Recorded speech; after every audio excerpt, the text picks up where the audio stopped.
Guys, meron ako ipagagawa sa inyo. Sa mga naka-push start dyan, ito papakita ko sa inyo. Yan, umaandar tayo.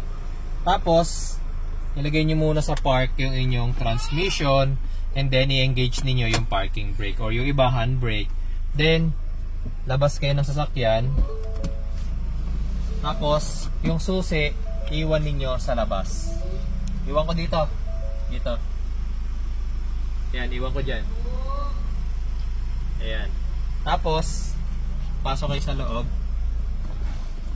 Then, subukan ninyo kung kayang gawin to ng sasakyan ninyo. Ayan. Nag-flash siya rito. No key detected. Tapos, ito, yung aking transmission.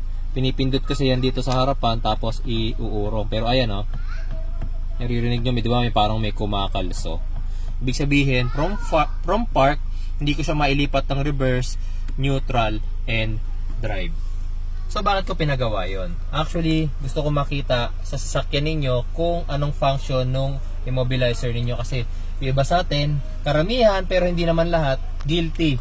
Iba sa atin kasi, di ba, minsan, paparking sandali, may bibilin sa tindahan, hindi na papatayin yung makina, iiwan ng umaandar yung makina kasi dyan lang naman sa tindahan, dyan naman ang nakapark. So, yun kasi yung mga instances, guys, na yung mga magnanakaw, yun yung inaabangan nila. Yung mga clumsy na owner na pagbaba nito, itatakbo ko yung sasakyan niya. Parang ganon. So, eto, kahit na bumaba kayo, hanggat nasa labas kayo, halimbawa, syempre, lumabas ka as driver, so nasa iyo yung susi, nasa bulsa mo, or nakasabit sa belt, ano mo, diba? So, nasa iyo yung susi. So, kahit pumasok dito yung magnanakaw at subukan niya na itakbo yung sasakyan mo, tingnan mo, ayaw malipat sa drive yung ating transmission dahil nga wala yung susi. Nasa labas kasi kayo. Nasa labas yung susi ninyo. So, hindi mananakaw yung sasakyan ninyo. Yun nga lang, yung mga may iwan ninyong gamit dito sa loob, mananakaw. Okay? So, subukan naman natin sa iba naming sasakyan. Naman, sa aming 2024 na Honda City RS, ito guys yung top of the line na. Buksan ko yung pinto, ilalagay ko rin sa labas yung susi. Tapos pagkasarado ko ng pinto, ayan, keyless remote, not detected. Pero tingnan natin kung meron siyang safety feature pagdating sa transmission. Lagyan natin sa reverse, nailipat ko, neutral, and then drive, nailipat ko, and subukan natin umabante. Okay. So, wala siyang safety feature. Nakabante tayo, try natin umatras. Nakatras, abante tayo. So, ibig sabihin, hindi safe. Naiwan ang inyong Honda City nang nakabukas ang makina. Huwag na huwag nyong gagawin.